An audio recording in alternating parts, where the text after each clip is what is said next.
दोस्तों, रामायण को आज तक हमने अपने और इस समाज ने श्री राम के दृष्टिकोण से देखा। लक्ष्मण को देखा, देवी सीता को जाना, हनुमान की भक्ति भाव को जाना, रावण के ज्ञान को पहचाना। लेकिन कभी ये नहीं ध्यान दिया कि इस रामायण में अगर कोई सबसे अधिक उपेक्षित और अनदेखा पात्र था तो वो थी लक्ष्मण की पत्नी और जनक नंदिनी सीता की अनुजा उर्मिला। दक्षिण भारत की राम कथा के अनुसार जब भगवान राम को वनवास मिला तो भगवान राम, माता सीता और लक्ष्मण वनवास की ओर जाने लगे तो उर्मिला ने भी साथ जाने के लिए कहा, लेकिन लक्ष्मण ने उन्हें अयोध्या में रहने का ही आदेश दे दिया। दोस्तों, राजा जनक की असीम सुंदरी कन्या और महाराज दशरथ की पुत्रवधू देवी उर्मिला माता सीता की ही छोटी बहन थी। उनका विवाह भगवान राम के अनुज लक्ष्मण के साथ हुआ था। राम के वनवास जाने के समय उर्मिला भी एक पतिव्रता स्त्री की तरह अपने पति लक्ष्मण जी के साथ जाना चाहती थी, लेकिन लक्ष्मण जी ने उन्हें ले जाने से कार कर दिया और उर्मिला ने बहुत मिन्नतें की। वो अपने पति की सेवा करना चाहती, पति के हर दुख सुख की साथ ही रहना चाहती थी, पर लक्ष्मण जी ने कर्तव्य और धर्म की दुहाई देकर देवी उर्मिला को वन जाने से रोक दिया। लक्ष्मण जी कहते हैं, मैं अपने भ्राता राम और भाभी सीता की सेवा करने के लिए जा रहा हूँ। मैं नहीं चाहता कि सेवा में कोई भी कमी रह जाए। कुछ इस तरह के उनके वचन थे। तो दोस्तों, जब राम और लक्ष्मण सीता जब तीनों वनवास चले गए तब उर्मिला ने 14 बरस तक क्या किया था। पुरानी मान्यता के अनुसार शेषनाग के कई अवतारों का उल्लेख मिलता है, जिनमें राम के भाई लक्ष्मण और श्री कृष्ण के भाई बलराम मुख्य है। दोस्तों, रामायण अनुसार राजा दशरथ के तीसरे पुत्र थे लक्ष्मण। उनकी माता का नाम सुमित्रा था। लक्ष्मण के लिए राम ही माता, पिता, गुरु, भाई सब कुछ थे और उनकी आज्ञा का पालन ही इनका मुख्य धर्म था। वे उनके साथ सदा छाया की तरह रहते थे। भगवान श्री राम के प्रति किसी के भी अपमान सूचक शब्द को ये कभी भी बर्दाश्त नहीं कर सकते थे। वास्तव में लक्ष्मण का वनवास राम के वनवास से भी अधिक महान है। 14 वर्ष पत्नी से दूर रहकर उन्होंने केवल राम की सेवा को ही अपने जीवन का ध्येय बनाया था।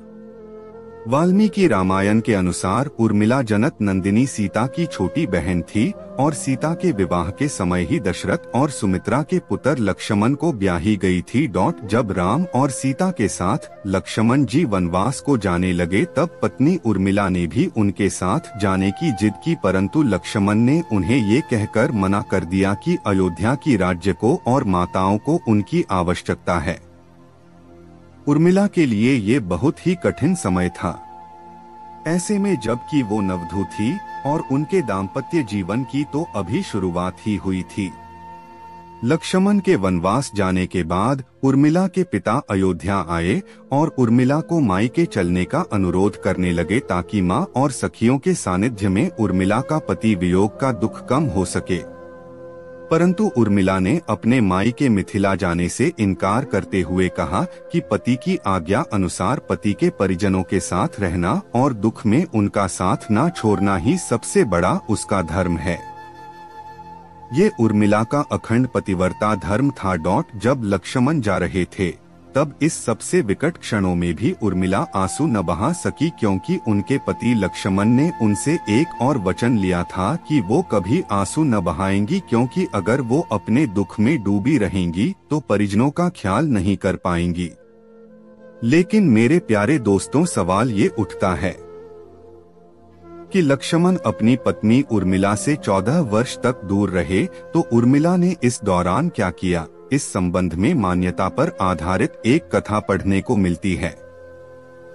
इस कथा का वर्णन रामचरितमानस आदि में नहीं मिलता। कथा ये है कि रावण के पुत्र मेघनाद को ये वरदान था कि जो व्यक्ति 14 वर्ष तक सोया ना हो वहीं उसे हरा सकता है। हालांकि लक्ष्मण अपने भाई श्री राम और भाभी सीता की सुरक्षा और सेवा में इतने लगे रहे कि वो 14 वर्ष तक सो ही नहीं पाए। कथानुसार उनके बदले उर्मिला 14 वर्ष तक सोती रही। रावण के वध के बाद श्री राम, सीता और लक्ष्मण वापस अयोध्या लौट आए और वहां प्रभु श्री राम के राजतिलक की तैयारी शुरू होने लगी। उस समय लक्ष्मण जोर जोर से हंसने लगे। तब लक्ष्मण से इस हंसी का कारण पूछा तो उन्होंने जो कहा कि सारी उम्र उन्होंने इसी घड़ी का इंतजार किया था कि मैं श्री राम का राजतिलक होते हुए देख सकूंगा। लेकिन अब उन्हें निद्रा देवी को दिया गया वचन भी पूरा करना होगा जो उन्होंने वनवास जाने के पहले दिया था।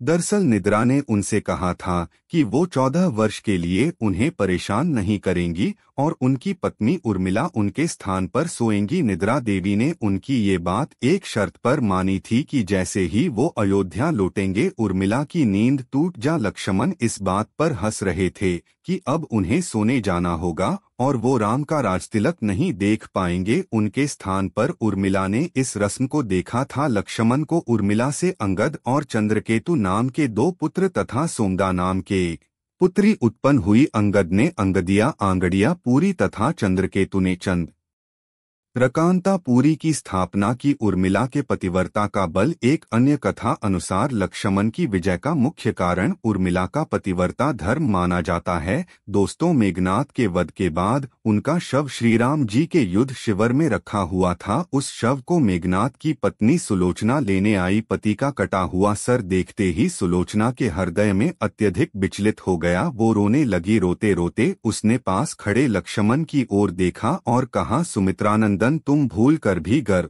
मत करना कि मेघनाद का वध मैंने किया है। मेघनाद को धराशायी करने की शक्ति विश्व में किसी के पास नहीं थी। ये तो 2 पतिव्रता नारियों का भाग्य था। अब आप सोच में पड़ गए होंगे कि निद्रा देवी के प्रभाव में आकर अगर उर्मिला 14 साल तक सोती रही तो सास और अन्य परिजनों की सेवा करने का लक्ष्मण को किया वादा उन्होंने कैसे पूरा किया। तो दोस्तों, उत्तर ये है कि सीता माता ने अपना एक वरदान उर्मिला को दे दिया था। उस वरदान के अनुसार उर्मिला एक साथ 3 कार्य को कर सकती थी। तो इस तरह उन्होंने अपना वादा पूरा किया। लक्ष्मण जी ने माँ बाप की सेवा करने के लिए उर्मिला को अयोध्या ही छोड़ना उचित समझा। उन्हें शायद पता था कि वो लोग जब वनवास जाएंगे तो उनके माता पिता को इसका गहरा सदमा लगेगा। इसलिए लक्ष्मण जी विकट क्षणों में माँ बाप को सहारा और सहानुभूति देने के लिए उर्मिला को छोड़कर वनवास चले गए। कुछ पौराणिक मान्यताओं के मुताबिक माना ये जाता है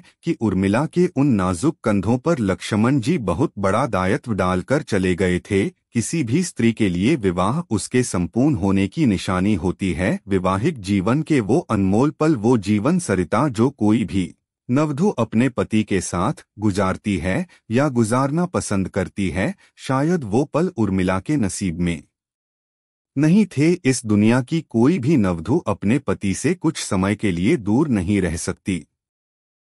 देवी उर्मिला अपने पति से 1 नहीं 2 नहीं बल्कि पूरे 14 साल अलग रही। भला किसी नवविवाहित स्त्री के लिए इससे बड़ा त्याग और समर्पण क्या हो सकता है। इसलिए इतने सारे त्याग, बलिदान और कष्ट सहने के बावजूद भी वचनों में बंधी रही उर्मिला ने जो साहस किया शायद ही आज की कोई स्त्री ऐसा कर पाए। इसलिए वर्तमान की दृष्टि से देखें तो उर्मिला रामायण की सबसे अतुलनीय और पवित्र पत्नी के साथ साथ त्याग, बलिदान और समर्पण की देवी हैं। आज की पीढ़ी के लिए उर्मिला का सबसे ज्यादा सम्मान होना चाहिए। तो दोस्तों, आज की इस वीडियो में दी गई जानकारी आपको कैसी लगी और आप क्या कहना चाहेंगे। अगर कहानी अच्छी लगी हो तो हमारे चैनल को जरूर सब्सक्राइब करें।